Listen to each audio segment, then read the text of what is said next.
We'll discuss this morning the topic of the permissibility or the prohibition of living in Egypt. Is one permitted to live in Egypt? I hear real estate's really down. It's a good buying opportunity. Better than Tunisia. And should one go ahead now? An investment might be a separate question, but on a serious note, living in Egypt, what is the situation? So we mentioned it, it's actually 3 times in the Torah. You wouldn't be able, by looking at the pasuk, you wouldn't know it's a prohibition per se, but they're different. One was in Parashas Peshalach, you should go so shuv, you shouldn't go back, also siful or also you can't go back. And in Devarim there are a couple of cryptic mentions of Egypt. We only know it because the Mechilta, the Yerushalmi, tells us that when the pasuk says in these verses, it's an allusion to the prohibition of living in Egypt. In fact, there's a famous line, whether it's true or not, probably isn't, but people claim, we all know the Rambam, the great Maimonides, lived in Egypt. And the question we'll have to deal with among many other great rabbis, but the Rambam specifically, how is he permitted to live in Egypt? Because if there's a biblical prohibition to live in Egypt, so in fact some claim, the Kafto of Perach claims that he's the one who first visited. He spoke to the Rambam's Einacles about 300 years later. He claims the Rambam signed all his letters Ha'over b'chol yom shlosha lavin.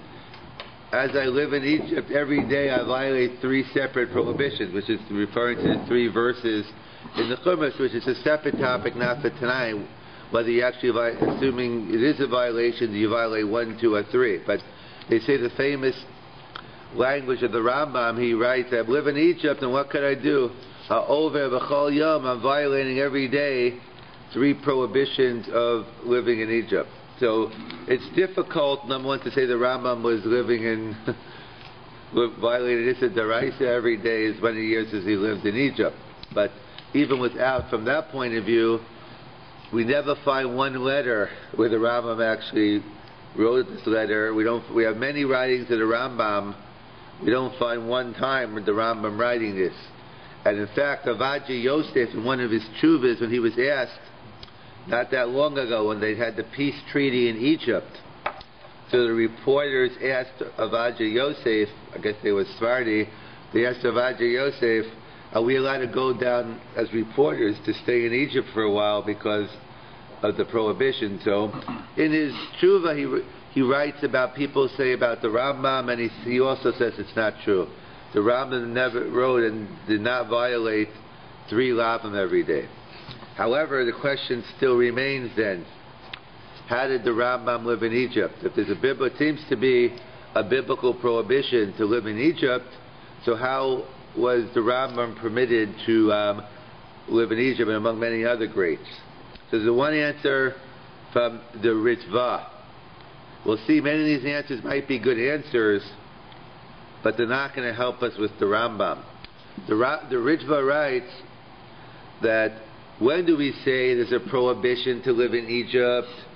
That's when we have the Beis HaMikdash and we live in Eretz Yisrael. So then when we have Eretz Yisrael and we have the Beis HaMikdash, the temple, then the prohibition stands. But Bisman Hazeh, the Ritva's language is Kol Chutz La'aretz Shaveh.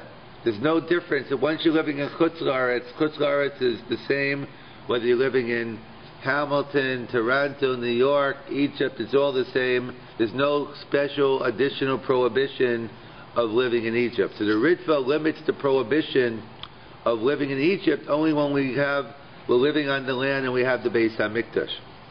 So, and that's a fine answer for the Ritva, but you can't give this answer for the Rambam. Why not? Because the Rambam writes, Mutter lishchon b'chol ha'olam chutz mitzrayim. The Rambam is clearly writing at all times that he singles out Mitzrayim as a separate. That he says you can live anywhere in the world, and he writes chutz mitzrayim. So the Rambam singles out Mitzrayim as a place that all the time. It's not limited to Binyan Beis HaMikdash. It's not limited to when the temple was up, but there's a general prohibition to live in Mitzrayim all the time. And therefore this answer will not help us for the Rambam.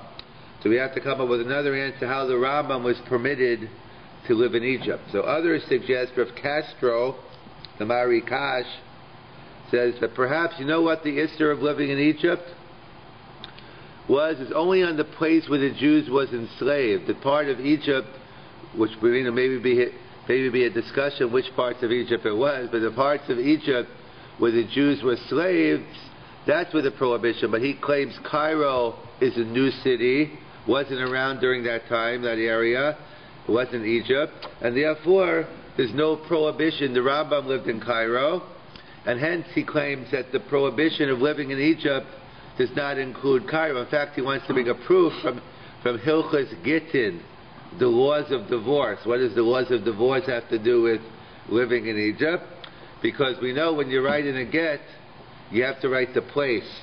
So what he claims that they write, what they wrote a get in Cairo, as they wrote, it was Cairo close to Egypt, Samach Egypt. And proof is it was in Egypt.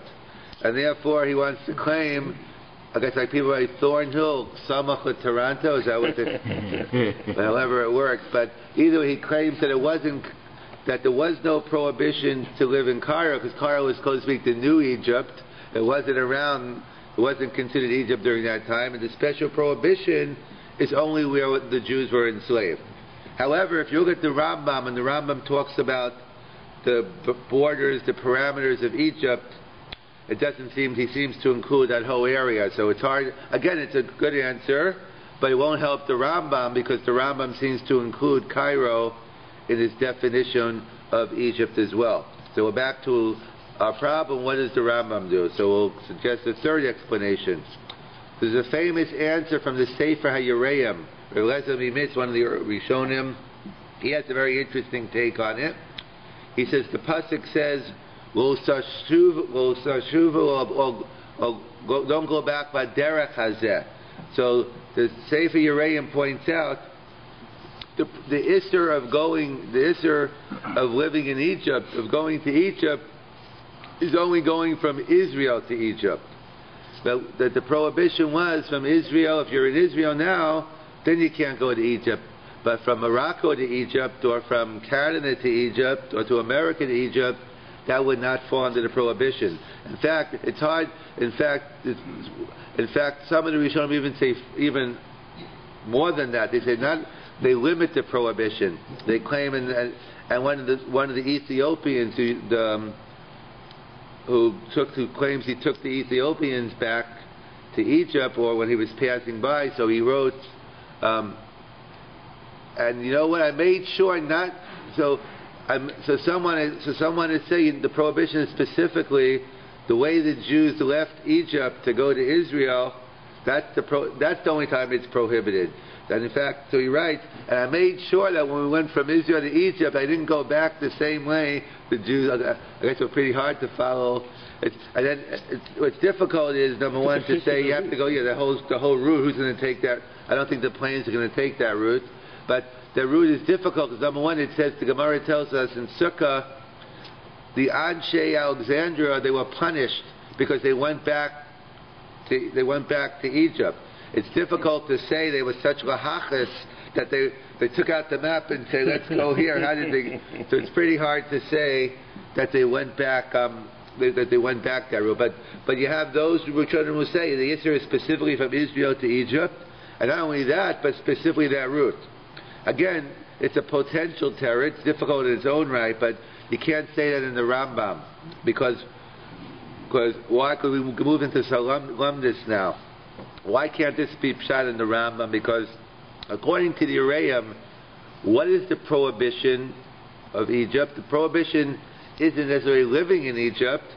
The prohibition is going. It's the way you go to Egypt, and therefore you can't say that pshat in the Rambam. The Rambam holds the issur is yeshiva, as he writes mutter lishkol mechal chutz mitzrayim, but he writes that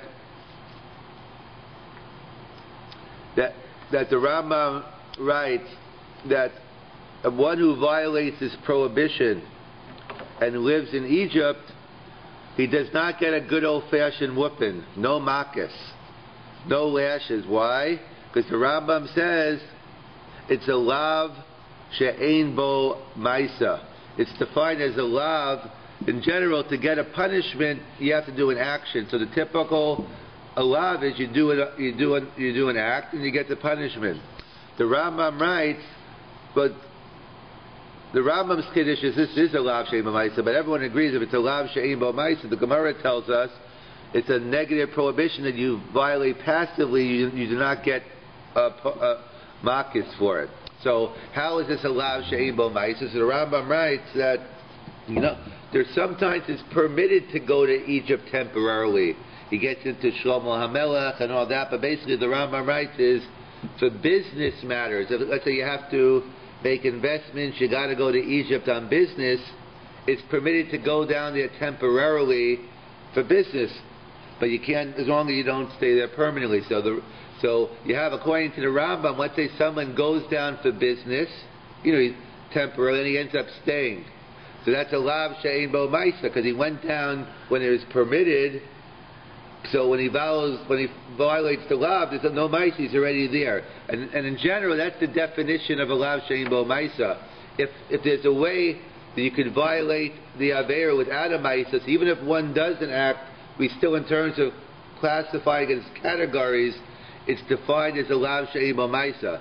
To be considered a lav she'ein bo ma'isa, the only way to violate this aveira is through an action. If you could violate the aveira through an inaction, so even if a person did an action, that's a discussion, but that seems to be the Rambam's definition of a lav she'ein bo ma'isa. So we see the Rambam clearly writes the Isser is living in Egypt, not because he says you could go down, it's 100% permitted, you're going for business purposes, and then you violate the aveira by staying there. So it's nice according to the Uraim, but that answer won't help according to the Rambam, because the Uraim learns the Isser is traveling, is the way you go to Egypt. That's the problem. But according to the Rambam, clearly the problem is living in Egypt. So therefore, we're back to an original question. We need an answer for the Rambam. Yeah. Are you saying that you're allowed to go back to Egypt for business purposes? Business or temporary business, but on the same route? Yeah, according to this opinion, the route doesn't make a difference.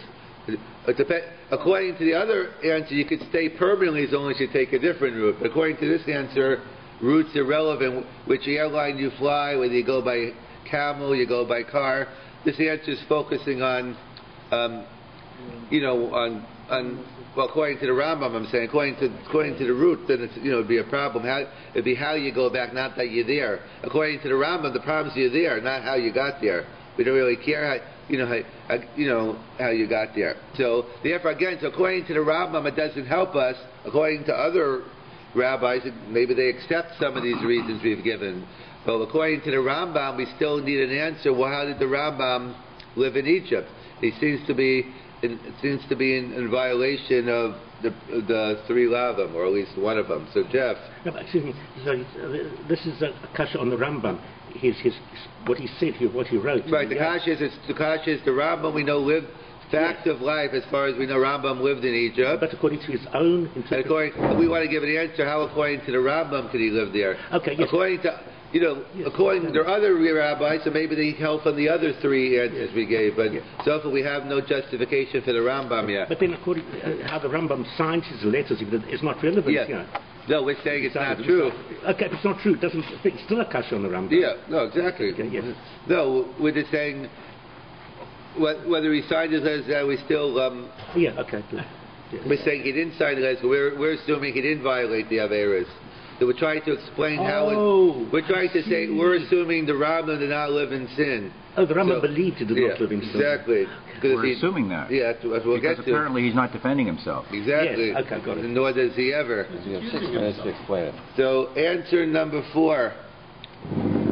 So we know there's a prohibition in the Torah of marrying a ger Mitzri. We don't accept a convert from the Egyptians. However, the Rambam and others write about Bisman Hazeh, that's no longer true, because we all know about the ethnic cleansing of Sancheiriv. Sancheiriv Melech Ashur, he wanted to control the whole world. So what he did is, he figures if everyone's a refugee, they won't feel comfortable and I'll be able to control the whole world. So he mixed everyone up. He took the Egyptians, the Syrians, the Iranian, everyone, he mixed everyone up. And today we no longer know who's a Mitzri, who's any other race. Some people say you can't kill Amalek. Yes, in fact, well, that doesn't work for Amalek, but that you're referring to, that's also as well, there's the Rambam writes about the Zion Amimim as well, that there's a mitzvah to destroy the 7 nations who were worshipping idols and lived in Eretz Yisrael. But the Rambam writes, the mitzvah no longer applies because we don't know who the Zion Amimim are. We don't know who they are because Sarah mixed up. The question is, how do we know who Amalek is? That's a separate year when we get closer to Purim. But the question, the next line, the Rambam says, and you have a mitzvah to kill Amalek. So that's the question. The Minchas Chinuch, how do we know everyone? We don't know anyone else, but how do we know Amalek? So that's a separate year. But we see that Sancheira mixed up the world, and therefore we don't know who a mitzvah is. Therefore it's permitted to marry a mitzvah. So comes along the pre-Chadash and others who say, if that's the case, we could say the same thing here. This, like the same way we say, since Sancheira mixed up the world, we don't know who Egyptians are, so these Egyptians aren't Egyptians. So therefore we could say Egypt isn't Egypt anymore because the people aren't Egyptians. And therefore he said there's no problem living in Egypt today because we don't even know if they're Egyptians anymore. That's what the Pre-Chadash writes. However, I get a very nice answer, but it won't help the Rambam. Why won't it help the Rambam? Because what do we see according to the Pre-Chadash? What is the Isser? Living among Egyptians. Yeah, the issue is on what I'll call the Gavra. It's on the individuals. The Isser is living with the Egyptians according to the Pre-Chadash. Yes. But like explaining, what's the difference? Why is Israeli security much better than North American security? There are many reasons, but one basic reason is because when Americans and North Americans, they check the chefsa, they just checking for bombs. They don't check, but Israeli check the people. They do profiling. They know exactly who they're checking. So similarly here, that the Rambam, the Pre-Chadash holds the Isser on the Gavra, but I'm going to prove to you the Rambam holds the Isser on the Chefsa. The Isser, according to the Rambam, it's not the people, it's living in Egypt that's the problem. How do I know that? Because the Rambam tells us that, let's say someone else took over Egypt. So he goes to a basin. If the Jewish people took over Egypt, there wouldn't be a problem to live there. But he goes on, if any other nation takes over in war and conquers Egypt, the Arabs did. Yeah, the Rambam claims the Isser is still omedus, the prohibition still stays. So we see, according to the Rambam, it's nothing to do with the people, it's the land itself that's the problem living there, and therefore it's a nice answer for the Pre-Chadash that we don't know who the Egyptians are today. Even if that's true, it wouldn't help us according to the Rambam, because the Rambam holds the Isser is the yeshiva, is living in Mitzrayim. And in fact, they point out, Al Pi Kabbalah, they like writing another reason, nothing, won't necessarily, whether it helps with the Rambam or not, is academic, but they write is because for the Jews being in Golas, it's a reason why we're in Golas. So we go to all the different lands. We're in America now, Canada, but basically there's different things in Golas. Al Pi Kabbalah, you could get the nitzotis from any place. You could get some good things out of. So what the Baal Kabbalah writes, the Israel going back to Egypt, there's no point in going back because everything we got out of Egypt, we already need, what we need for the Gula is out, and that's why there's an Israel going back to Egypt. But getting back, so we have 4 potential answers that don't help us for the Rambam. The question is, how did the Rambam live in Egypt? It's a biblical prohibition. Number 1, we suggested, like the Ritva, that only applies when you have a Beis HaMikdash and the Jews are living in Israel. But now, Bisman Hazeh, Kol Chutz La'aretz Shaveh, that doesn't help us for the Rambam, because the Rambam writes, Mutter Lishko Mechol Olam Chutz Mitzrayim. Answer number 2 of the Mari Kash was that the prohibition only applies to the places the Jews were enslaved in Egypt. Cairo was a new city, like you write in the Getz, Cairo Samach Egypt. Again, the Rambam's definition of Egypt doesn't seem to say that way. The third answer we suggested was the Isser is going, is the Derech, but the Rambam writes, it's a Lav Shein Bo Mais, it's clearly living in Egypt. The fourth possibility, the Pre-Chadash, it's the Isser on the Gavra. We don't know who the Egyptians are, but the Rambam clearly doesn't write. He writes, even if someone else took over Egypt, it's still us. So So we're still back to the Rambam. So probably I wouldn't have a share if I started off with this, but probably I'll leave it to Emes. The reason why the Rambam lived in Egypt is because he had no choice. He was the doctor for the people in charge, and if they would have left, they would have killed them. So he was basically an honest. He was basically out of his control. In fact, but they say a ma'aseh with Rav Chaim that the Briskers spend a lot of the times learning the Rambam. There's a famous story they say. So when Rav Chaim went up to Shamayim after he passed away, so immediately, of course, he went over to the Rambam and he said, "I have two Rambams I just could not figure out."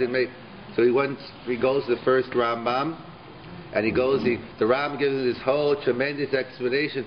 Oh, great pshat, I love it. Then Rav Chaim said, "I have one more Rambam I don't get." So the Rambam says, "Oh, that was a printing mistake." So he slaps the Rambam across the face and says, "That's not the way you learn a Rambam." But the joke being it's not always the most exciting pshat, it's Emes pshat. So the truth is, the reason why the Rambam probably lived in Egypt, he was stuck there. He wanted out of there, but what could he do? They would have killed him if he left. So he waited for the opportunity, and that's why. So he was not violating any of Averos. He was an honest. It was out of his control, and therefore he was stuck there until he was able to get out.